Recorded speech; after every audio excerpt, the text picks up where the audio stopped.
अस्सलाम वालेकुम, मेरी आवाज़ आ रही है क्लास?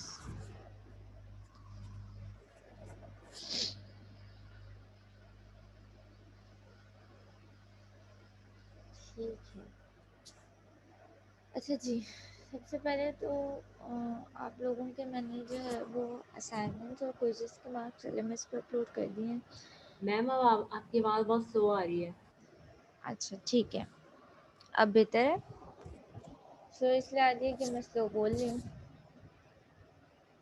खैर, मैंने आप लोगों के असाइनमेंट और क्विज़ेस के मार्क्स एलएमएस पे अपलोड कर दिए हैं। काइंडली एक दफ़ा उसको देख लेना।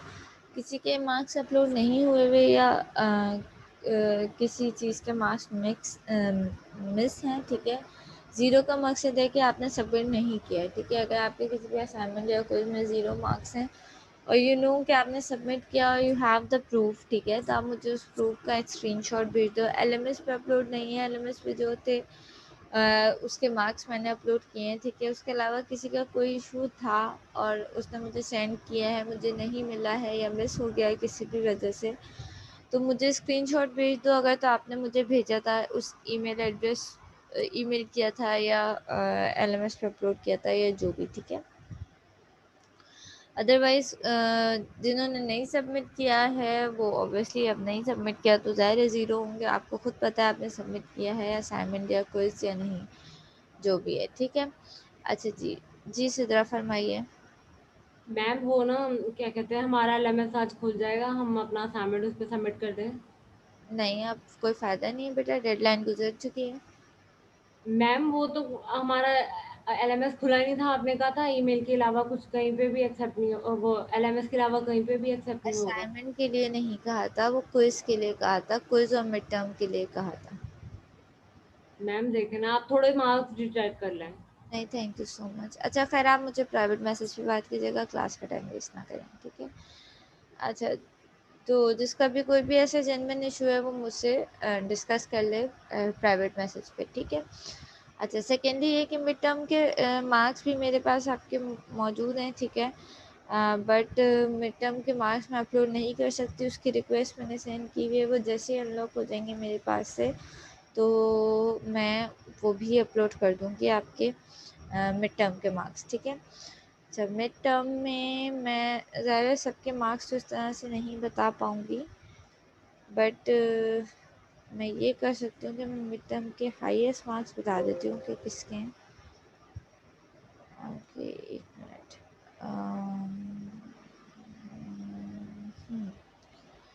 मिड टर्म में जो आपके हाईएस्ट मार्क्स हैं,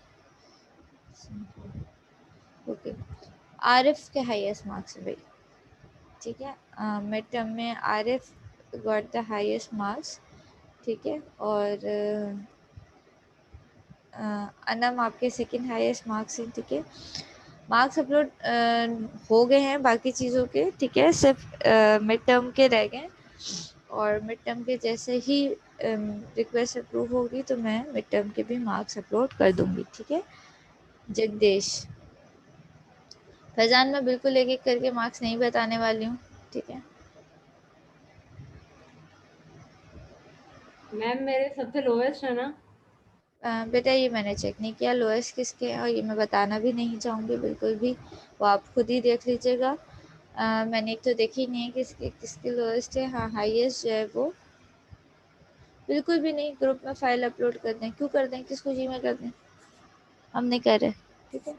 अच्छा खैर, move on to the topic, ठीक है। आज की क्लास में जो है वो, अच्छा मैंने आप लोगों को मैसेज किया था, आई होप आपको रिसीव हो गया होगा कि भाई लैब 11 के टास्क सबमिट कर दो, ठीक है। वो फाइल्स आपके पास मौजूद हैं, लैब व्यू पे उसको डिज़ाइन करना है, उसके स्क्रीनशॉट्स मुझे भेजना है, ठीक है। आप मुझे वो टास्क सेंड कर दीजिए, सही है, तो मैं आपके लैब्स के मार्क्स भी फाइनलाइज कर दूँ, ठीक है। और सेकेंडली प्रोजेक्ट की मैंने आप लोगों को प्रोजेक्ट के हवाले से भी मैंने आपको बताया था। प्रोजेक्ट की मेरे ख्याल से संडे डेडलाइन दी मैंने, ठीक है, कि संडे तक आपको प्रोजेक्ट की वीडियो और फाइनल रिपोर्ट भी सबमिट करनी है, ठीक है। प्रोजेक्ट का वाइवा नहीं होगा, सही है, आप बस मुझे वीडियो सेंड करेंगे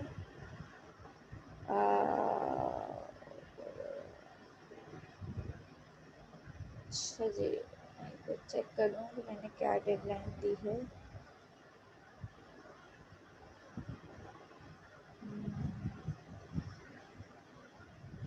ओके, हाँ, Saturday is the deadline for project and Friday is the deadline for lab 11, ठीक है।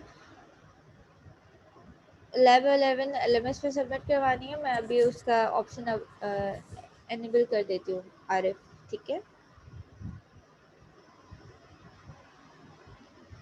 अच्छा जी, हम बात करते हैं, बल्कि मैं प्रोजेक्ट रिपोर्ट का भी वहाँ पे ऑप्शन डालती हूँ, ठीक है। आप रिपोर्ट भी एलएमएस पे अपलोड करो सब, ठीक है। अच्छा जी, back to the topic, time कम है, ओके। आज जो हमें टॉपिक डिस्कस करना है, ठीक है, जो टॉपिक मैं कंटिन्यू करना चाहूँगी। नहीं नहीं नहीं नहीं, प्रोजेक्ट वीडियो, वीडियो की फाइल का साइज है ना बड़ा होता है, तो आप एलएमएस पे अपलोड नहीं कर पाओगे, it will take more time, ठीक है। तो वीडियो ईमेल कर दो और रिपोर्ट वहाँ अपलोड कर दो, ठीक है। वीडियो का साइज बड़ा होगा तो होपफुली आप लोगों को इशू ज़्यादा होगा एलएमएस पे अपलोड करने के। अच्छा जी, आज जो है वो हम जो टॉपिक स्टार्ट करने वाले हैं, that is the measurement of resistance, ठीक है। और ये आपका चैप्टर नंबर 7 है, जिसका ये फर्स्ट ही टॉपिक है जो मैं स्टार्ट कर रही हूँ, ठीक है। अच्छा जी, this is, no I didn't say that. मैंने वहाँ पे कहा था, यूनिवर्सिटी में कहा था कि अभी नहीं रिपोर्ट सबमिट करनी, बट आपको मैंने कहा था कि 2 वीक बाद सबमिट करनी होगी, और सैटरडे को 2 वीक्स हो जाएंगे उस बात को, ठीक है। जब फिजिकल में ले रही थी उस वक्त मैंने कहा था कि ज़ाहिर है उस वक्त टाइम कम था, आपके फाइनल लैब्स भी थी, प्रोजेक्ट्स भी थे, तो उस वक्त के लिए मैंने मना किया था, बट मैंने वैसे मना नहीं किया था सैफ बेटा। अच्छा जी, ओके, लैब चैप्टर नंबर 7, ठीक है। हम चैप्टर नंबर 7 में बात करते हैं रेजिस्टेंस मेजरमेंट की, ठीक है। अच्छा जी, रेजिस्टेंस जो आपके पास नॉर्मली मेजर की जाती है, रेजिस्टेंस मेजर करने के 2-3 तरीके होते हैं, आपने पढ़े भी हैं और आपने देखे भी हैं। सबसे पहले तो हम एक तरीका जो बिल्कुल ही वो होता है, ईज़ीएस्ट वे, वो ये होता है कि हम कलर कोड से रीड कर रहे होते हैं, ठीक है। सेकंड मेथड इज़ कि हम मल्टीमीटर से, ओहम मीटर से रेजिस्टेंस मेजरमेंट कर रहे होते हैं, ठीक है। And the third method is कि हम रेजिस्टेंस किस तरीके से मेजर कर सकते हैं। हम रेजिस्टेंस जो है वो सर्किट डिज़ाइन करके, सीरीज पैरेलल सर्किट डिज़ाइन करके, हम थ्रू एमीटर और या थ्रू वोल्ट मीटर जो है वो वोल्टेज और करंट मालूम करके हम रेजिस्टेंस की वैल्यू फाइंड आउट कर सकते हैं, ठीक है।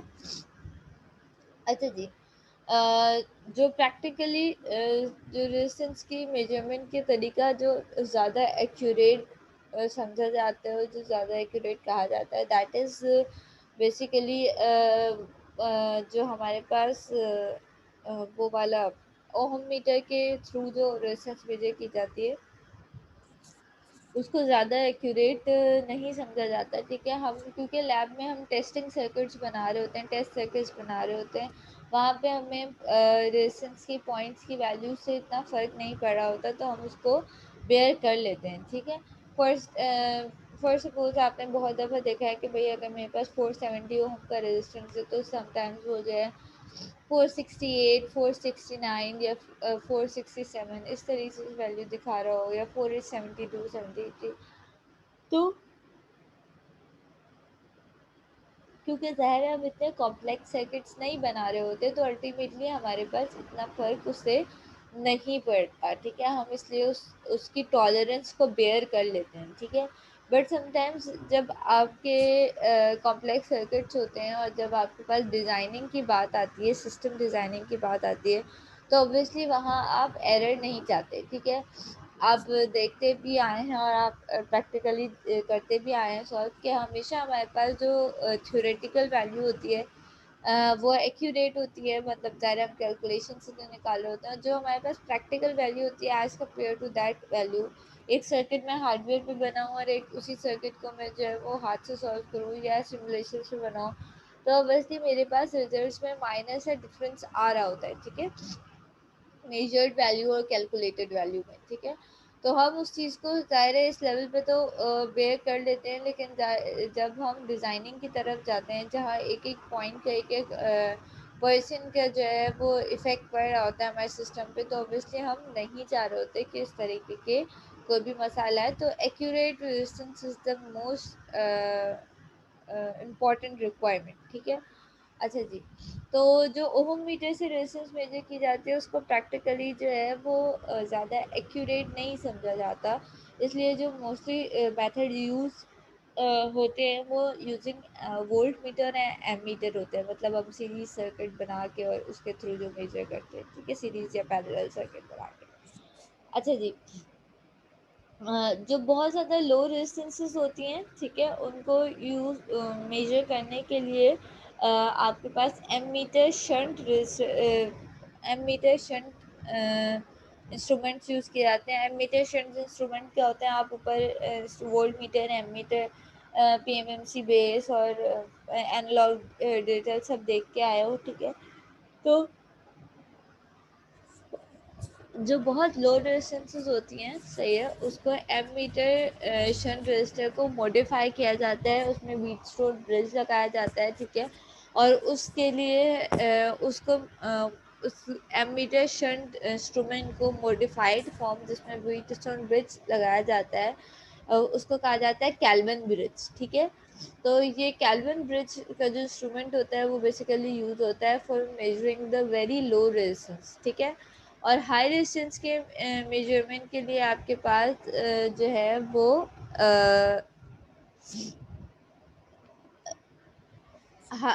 ऐसे सर्किट वो ऐसे इंस्ट्रूमेंट्स यूज़ किए जाते हैं जहाँ पे आपके पास हाई वोल्टेजेस हो और करंट जो है वो लो हो, ठीक है। ऐसे इंस्ट्रूमेंट्स यूज़ किए जाते हैं जिसके वोल्टेज रेंज तो ज़्यादा हो और करंट जहाँ पे ऐसे सर्किट्स यूज़ किए जाते हैं जिसमें वोल्टेज ज़्यादा हो और करंट आपके पास कम हो। तो फॉर लो रेजिस्टेंसेस हमारे पास कैल्विन ब्रिज यूज़ किए जाते हैं, और फॉर हाई रेजिस्टेंसेस हमारे पास ऐसे सर्किट यूज़ किए जाते हैं जहाँ पे हमारी जो है वो वोल्टेजेस ज़्यादा हो, current as compare to voltages कम हो, ठीक है। अच्छा जी, अब इन दो तरीकों में मसाइल क्या है और एरर के चांसेस क्या है हम ये देखते हैं, ठीक है। सबसे पहले मैं बात करती हूँ कि भाई मैंने एक सीरीज सर्किट बनाया, ठीक है। मैं इसको ड्रॉ करती हूँ, ठीक है। मैंने एक सीरीज सर्किट बनाया सिंपल सा, ठीक है, और मैंने ये कहा कि भाई मैं इस पर एक सप्लाई दे दी हमने, सॉरी मेरा सीरीज सर्किट टेढ़ा हो गया। अच्छा जी, ओके। अच्छा जी, ये मैंने बनाया सीरीज सर्किट और मैंने ये कहा कि भाई हमने इसको एक अदद सप्लाई दे दी। इस सप्लाई को मैंने नाम दे दिया ई का, ठीक है। वोल्टेजेस हैं ये कुछ भी, और इस रजिस्टर को मैंने नाम दे दिया आर का, और इसमें से हमारे पास ऑब्वियसली करंट फ्लो हो रहा है, उस करंट को हमने दे दिया नाम आई का, ठीक है। अब इसके दो तरीके हो सकते हैं। एक तरीका ये हो सकता है कि मैं जो हूँ वो वोल्ट मीटर लगा के वोल्टेजेस मालूम कर लूँ, ठीक है। और वोल्टेजेस मालूम करके, और वो मतलब मैं अल्टीमेटली तरीका क्या है कि हम जो है वो वोल्ट मीटर और एम मीटर लगा के वोल्टेजेस और करंट मालूम कर लें और उसके थ्रू हम इस रेजिस्टेंस को फाइंड आउट कर लें, ठीक है। तो इसके दो तरीके दिए मैं, अगर आप पहले तरीकों को देखो तो पहला तरीका क्या है कि भाई हमने कहा मैंने एक अदद यहाँ पे लगाया वोल्ट मीटर लगाया टू मेजर द रेजिस्टेंस, ठीक है। अब होगा क्या, अल्टीमेटली जो मेरे पास करंट आ रहा होगा, ठीक है। अब अगर मैं यहाँ से करंट मेजर करती हूँ फॉर मैंने एक वोल्ट मीटर लगाया for measuring the voltages, ultimately मुझे एक यहाँ पे एम मीटर लगाने पड़ेगा फॉर मेजरिंग द करंट, ठीक है। अब जब मैं एमीटर लगाऊंगी तो एमीटर क्या कर रहा होगा, एमीटर को यहाँ पे आइडियल कंडीशन क्या है कि हमारे पास जो इक्वेशन बननी चाहिए वो क्या बननी चाहिए, मेरे पास इक्वेशन बननी चाहिए E R is equals to E over I, ठीक है। बट होगा क्या कि हमारे पास अगर तो ये जो है वो वोल्ट मीटर जो है वो एक्यूरेट नहीं है, ठीक है।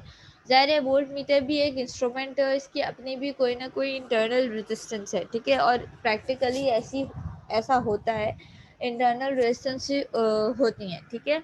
बट जो है आपके पास अगर इसकी जो है वो इंटरनल कोई ना कोई रेजिस्टेंस है तो ऑब्वियसली इस पे भी आपके पास करंट जो है वो डिवाइड होगा और इधर भी डिवाइड होगा, ठीक है। मतलब इस वोल्ट मीटर पे भी करंट डिवाइड हो रहा होगा और इस पे भी डिवाइड हो रहा होगा, ठीक है। तो बेसिकली जो आपका एम मीटर जो यहाँ लगा हुआ है वो खाली आई शो नहीं कर रहा होगा, वो basically I plus I V show कर रहा होगा, ठीक है। वो इसका भी करंट शो कर रहा होगा और वो इसका भी करंट शो कर रहा होगा, ठीक है। अगर तो ये वोल्ट मीटर, और प्रैक्टिकली ऐसा होता भी है कि अगर तो ये वोल्ट मीटर की इंटरनली अपनी कोई रेजिस्टेंस है, इंटरनल रेजिस्टेंस है, तो ठीक है। तो करंट जो है वो कुछ करंट जो है वो इस पे भी ड्रॉप होगा, तो ये करंट दोनों ब्रांचेस में डिवाइड हो जाएगा और जो एम मीटर है वो आपका खाली वो ये करंट टोटल करंट नहीं दिखा रहा होगा आपके, वो बल्कि आपके पास इस वोल्ट मीटर पे भी जो करंट ब्रांच करंट जा रहा है, ठीक है, वो आपके पास वो भी दिखा रहा होगा, ठीक है। तो अल्टीमेटली उस केस में जो है वो आपके पास जो है वो यहाँ पे एमीटर पे खाली आई नहीं आ रहा होगा, बल्कि आपके पास आई प्लस आई वी आ रहा होगा। तो ऑब्वियसली आपके पास जो रेजिस्टेंस आएगी that will be not accurate resistance, ठीक है। ऑब्वियसली इस आईवी की अभी भी हम जब प्रैक्टिकल सर्किट्स इम्प्लीमेंट करते हैं, जो हम सर्किट डिजाइनिंग करते हैं, उसमें भी ये आईवी आ रहा होता है, ठीक है। बट ऑब्वियसली इस आईवी की वैल्यू, इस करंट की वैल्यू इतनी कम होती है, मतलब ज़ाहिर है जो वोल्ट मीटर पे करंट आ रहा है उसकी वैल्यू प्रैक्टिकली इतनी कम होती है, इतनी स्मॉल होती है एज़ कम्पेयर टू आई, कि हम उसे मतलब वो हमारे लिए नेग्लिजिबल होती है, हम उसे इग्नोर कर देते हैं और हम कहते हैं कि भाई हमारे पास रेजिस्टेंस जो आ रही है वो ठीक है, ठीक है।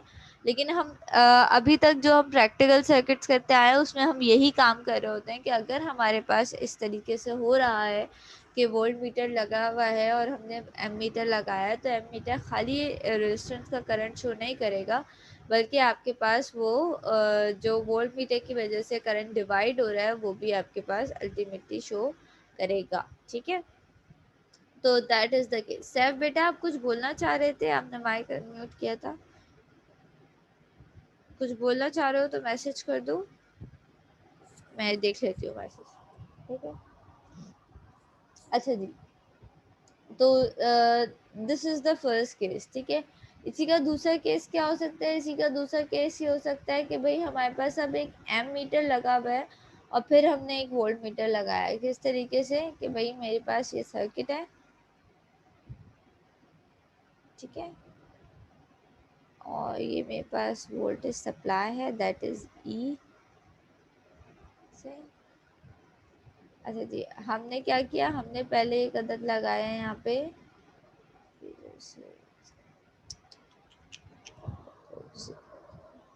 अच्छा जी, हमने यहाँ पे एक अदद लगाया है पहले एम मीटर, अब हम पहले एम मीटर लगा रहे हैं, ठीक है। ये एम मीटर लगा हुआ है, उसके बाद हमने यहाँ पे एक अदद लगाया वोल्ट मीटर, ठीक है।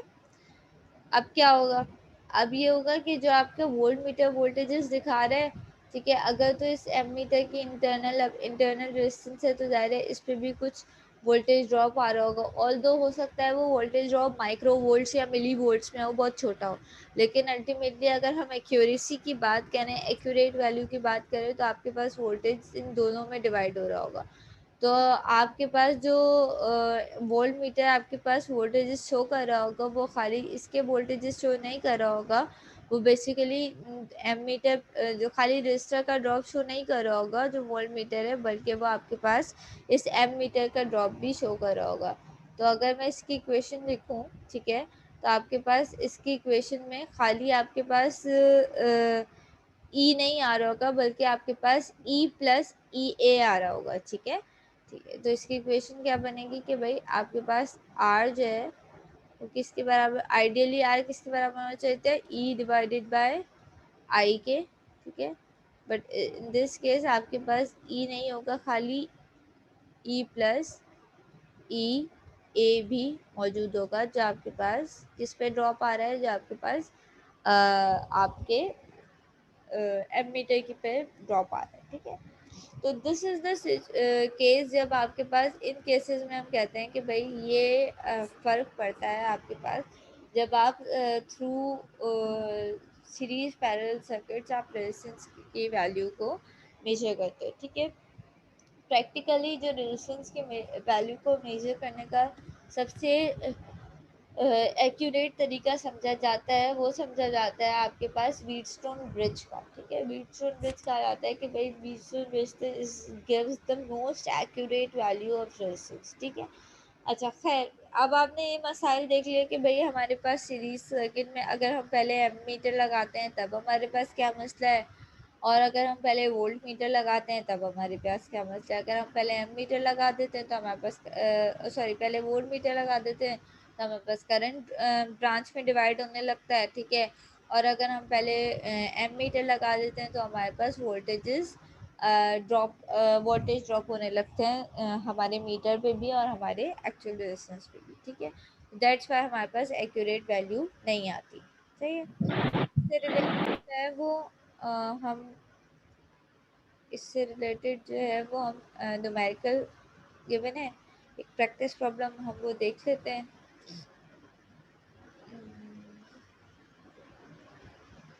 अच्छा जी, यही सारी डिटेल्स जो मैंने आपको बताई है वही इस पूरे ऑब्वियसली इस पूरे टॉपिक में डिस्कस की गई है। इसको एक दफ़ा ख़ुद भी रीड कर लेना ताकि मज़ीद आप लोगों को समझ में आ जाए, ठीक है। अच्छा जी, ओके, न्यूमेरिकल देख लेते हैं। A resistor is measured by the ammeter and voltmeter circuit illustrated in figure 7-1b।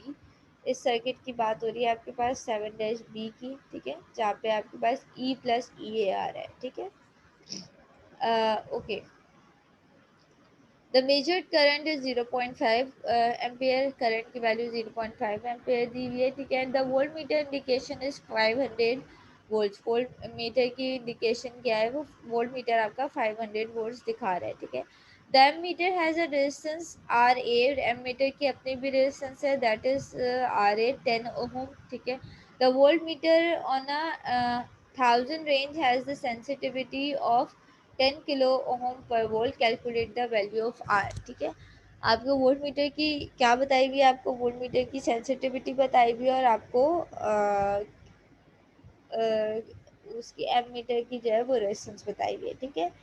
तो सबसे पहले आपको वोल्टेजेस बताए हुए हैं कि भाई वोल्ट मीटर पे वोल्टेजेस क्या शो हो रहे हैं, वो शो हो रहे हैं ई प्लस ई ए, ठीक है।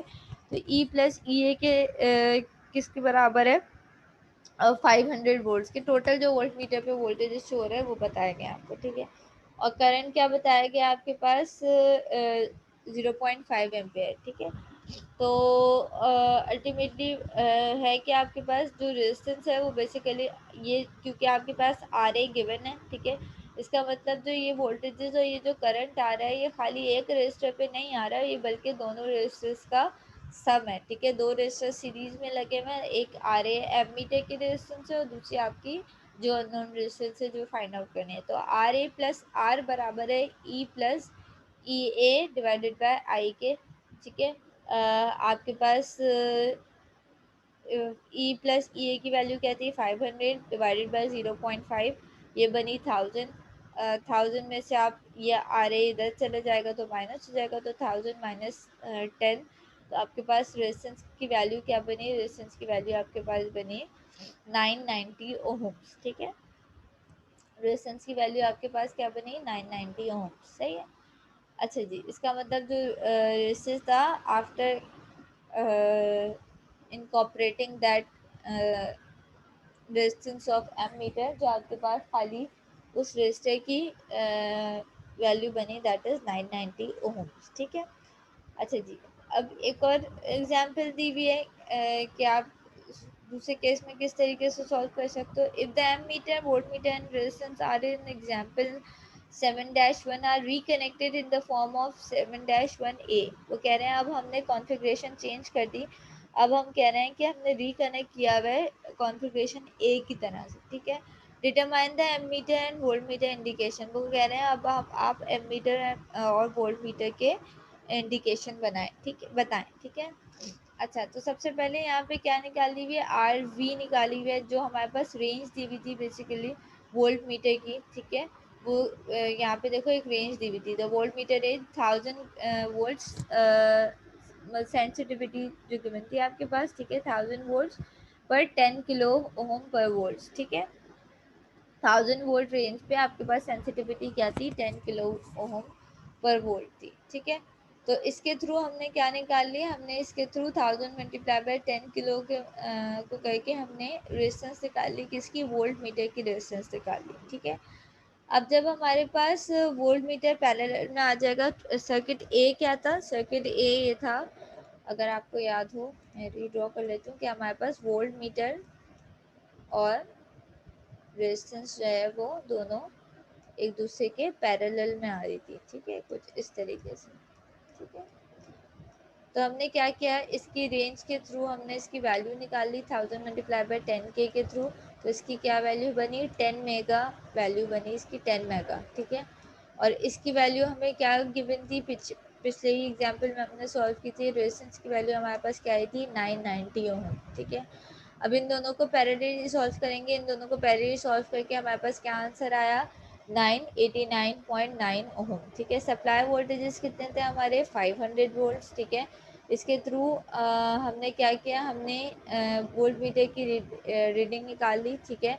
हमने कहा कि भाई VDR लगाया हुआ है सिंपली, ठीक है। हमने कहा कि भाई जो जितना भी इस पे ड्रॉप आ रहा है divided by multiply by total voltages, ये किस, इसका मुझे अगर बेसिकली किया हुआ क्या है, अगर मुझे इस पे के ऊपर इसकी रीडिंग निकालनी है, फॉर सपोज मैं इसको कह देती हूँ कि आपके पास इस ड्रॉप को मैं कह रही हूँ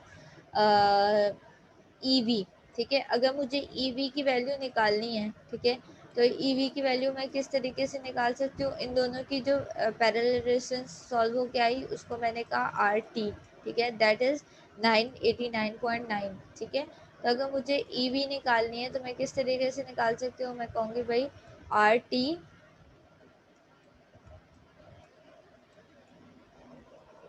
नहीं होगा बिल्कुल भी,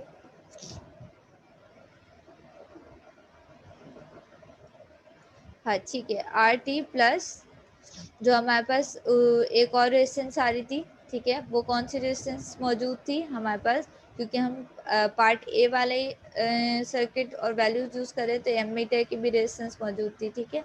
तो अगर मुझे इसकी वो रीडिंग निकालनी है, ठीक है, तो मेरे पास क्या आएगा, RT divide by RA plus RT multiply by 500 volts, ठीक है। अब मेरे पास सर्किट में एमीटर की रेजिस्टेंस भी मौजूद है, दैट इज RA, जो पिछले एग्जांपल में देखी थी, और मेरे पास अब वोल्ट मीटर की रेजिस्टेंस भी मौजूद है, दैट इज RV, जो हमने यहाँ पे कैलकुलेट की 10 मेगा, और फिर हमने उसको, क्योंकि ये हमारी एक्चुअल रेजिस्टेंस के पैरेलल थी, तो हमने उसको पैरेलली सॉल्व कर लिया, ठीक है। तो अब इस तरीके से EV की वैल्यू आ जाएगी, और EV की वैल्यू आपके पास क्या बनी, 485 वोल्ट्स, ठीक है। ये बेसिकली ये जो मैंने इन्होंने इसको E का नाम दिया हुआ है, मैं इसको EV कह रही हूँ, ये वो रीडिंग है जो आपका वोल्ट मीटर शो कर रहा है in this case after incorporating both resistances, ठीक है। और अगर मैं एमीटर का करंट निकालना चाहूँ तो हम किस तरीके से निकाल सकते हैं कि भाई हमारे पास टोटल दोनों ब्रांचेस में करंट कितना आ रहा है, I प्लस IV कितना आ रहा है, तो हम टोटल जो है जितना टोटल वोल्टेजेस आ रहे हैं वोल्ट मीटर पे divide by this parallel combination RT, तो हम यहाँ का करंट निकाल सकते हैं, ठीक है। वो करंट किसके बराबर होगा, वो करंट I और IV का सम होगा, ठीक है, क्योंकि ज़ाहिर है इस पे भी ड्रॉप हो रहा होगा और इस पे भी ड्रॉप हो रहा होगा, तो वो करंट I और IV का सम हो रहा होगा, ठीक है। तो बेसिकली हमने इस तरीके से दोनों सर्किट्स मतलब जब वोल्ट मीटर की रेजिस्टेंस भी इनकॉर्पोरेट की और हमने एमीटर की रेजिस्टेंस भी इनकॉर्पोरेट की, और दोनों के हिसाब से हमने वैल्यूज़ निकाली कि भाई एमीटर पे कितने वोल्ट्स आ रहे होंगे, ठीक है। एक्चुअली कितने थे, 500 वोल्ट्स थे, लेकिन हमारे पास कितने आए जब रेजिस्टेंसेज आ गई 495, और करंट हमारे पास जो है वो अप्रॉक्सीमेटली कितना आया, 0.5 एम्पेयर आया, ठीक है, आई प्लस आई वी, सही है। अच्छा, अब एग्जाम्पल नंबर 3 क्या दी हुई है, if we have time, session का खत्म होने का टाइम क्या है, मैं इसको जल्दी से करवा दूँ। Okay, we have, I think we have, okay we have 4 minutes, ठीक है। अच्छा जी, third example is connected with first two examples, तो मैं इसको जो है वो इसलिए सॉल्व करवा रही हूँ, ठीक है। अच्छा, रेफरिंग टू एग्जाम्पल 7-1 और 7-2, determine which of the two circuits 7-A और 7-B give the most accurate measurement of resistance when R is calculated without taking RA and RB into the account। वो कह रहे हैं कि भाई आप दोनों सर्किट्स में से बताएं, आर ए और आर बी को इग्नोर करने के बाद, कि दोनों सर्किट्स में से कौन सा सर्किट रेजिस्टेंस की एक्यूरेट वैल्यू दे रहा है, ठीक है। अच्छा जी, तो हमने ये देखा अभी जो हमने लास्ट एग्जांपल की, सही, उसमें हमने देखा कि हमारे पास वोल्ट मीटर की रीडिंग क्या आ रही थी, 495, और एम मीटर की रीडिंग क्या आ रही थी हमारे पास, 0.5 एम्पेयर, ठीक है। तो पिछली एग्जांपल के अकॉर्डिंग हमारे पास एग्जांपल नंबर 7-2 के अकॉर्डिंग हमारे पास वोल्ट मीटर की रीडिंग 495 आई थी, एम मीटर की रीडिंग 0.5 आ रही थी। तो हमने दोनों को डिवाइड किया तो हमारे पास क्या आ गई, 990 ओम्स आ गई रेजिस्टेंस की वैल्यू, ठीक है। एग्जाम्पल नंबर 1 जो हमने की इससे पहले, 7-1 जो की, उसमें वोल्ट मीटर की रीडिंग क्या थी, 500 वोल्ट, और एम मीटर की रीडिंग क्या थी, 0.5 एम्पेयर, ठीक है। 500 डिवाइडेड बाय 0.5 एम्पेयर किया तो हमारे पास वैल्यू क्या आई, 1000 ओम्स, ठीक है। तो इन दोनों में से कौन सी वैल्यू है जो रेजिस्टेंस की मोस्ट एक्यूरेट वैल्यू है, ठीक है। तो जो आपके पास एग्जाम्पल नंबर 2 में जो वैल्यू आ रही है, जो basically circuit number figure number 1 से आ रही है, इस फिगर से एग्जाम्पल नंबर 2 में जो वैल्यू आ रही है 990 ओम, ठीक है, जो बेसिकली इस सर्किट से आ रही है, ये आपका ये वाला जो सर्किट है, ठीक है। तो आपके पास जो ए वाला सर्किट है उससे हमारे पास ज़्यादा मोस्ट एक्यूरेट रीडिंग आ रही है, क्योंकि हमारे पास वैल्यू क्या थी, रेजिस्टेंस की वैल्यू हमने क्या निकाली थी, 990 ओम्स निकाली थी, और as you can see here resistance की वैल्यू क्या थी, आर की वैल्यू क्या थी, 990 ओम्स थी, ठीक है। तो एक्चुअल वैल्यू आर की 990 ओम थी, और फिगर सर्किट नंबर 2 से की रीडिंग्स को हमने देखा, वोल्ट मीटर और एम मीटर के रीडिंग को डिवाइड किया तो हमारे पास रेजिस्टेंस 990 आई, और सर्किट नंबर 1 की सॉरी सर्किट नंबर 1 की volt meter ammeter reading को देखा तो हमारे पास रेजिस्टेंस 990 ओम आई, और सर्किट नंबर 2 की हमने वोल्ट मीटर रीडिंग और एम मीटर रीडिंग को देखा तो हमारे पास वैल्यू 1000 ओम आई। इसका मतलब जो हमारे पास फर्स्ट वाला सर्किट था जिसमें हमारे पास पहले हम वोल्ट मीटर लगा रहे थे, फिर हम एम मीटर लगा रहे थे, उसमें हमारे पास उस सर्किट के थ्रू मोस्ट एक्यूरेट ज़्यादा एक्यूरेट रेजिस्टेंस आई, 990 ओम जी आई। जबकि सर्किट नंबर 2 से हमारे पास जो है वो 10 वोल्ट 10 ओम का डिफरेंस आया, उसके हमारे पास 1000 ओम रेजिस्टेंस आई, ठीक है। तो इस तरीके से जो है वो ये इफ़ेक्ट होता है आपके पास। 10 ओम दिखने में तो शायद इतनी बड़ी वैल्यू नहीं लग रही होती हमें, ठीक है। हम अभी तक जितने सर्किट सॉल्व करते आए हैं हम उसमें प्रैक्टिकली इतनी टॉलरेंस को बेयर भी कर लेते हैं, ठीक है। लेकिन ऑब्वियसली जब आप डिज़ाइनिंग की तरफ जाते हो, जब आप एप्लीकेशंस की तरफ जाते हो, उस वक्त आपको एक्यूरेट सर्किट चाहिए होते हैं, वहाँ 10 ओम्स बहुत मायने रखता है, ठीक है। इतनी टॉलरेंस हम बेयर नहीं कर पाते, तो इस वजह से हमें जो है वो प्रॉपर रीडिंग्स रिक्वायर्ड होती हैं सर्किट्स की, जिस रेजिस्टेंस की, जिसके थ्रू हमें मेजरमेंट्स करनी पड़ती हैं, ठीक है। समझ में आई यहाँ तक बात? किसी को कोई क्वेश्चन है इसके हवाले से तो पूछ लो। इसको एक दफ़ा खुद तीनों एग्जाम्पल्स को सॉल्व करना बैक टू बैक, तो आपकी मज़ीद प्रैक्टिस हो जाएगी। कोई क्वेश्चन है इसमें तो पूछ लो। ठीक है,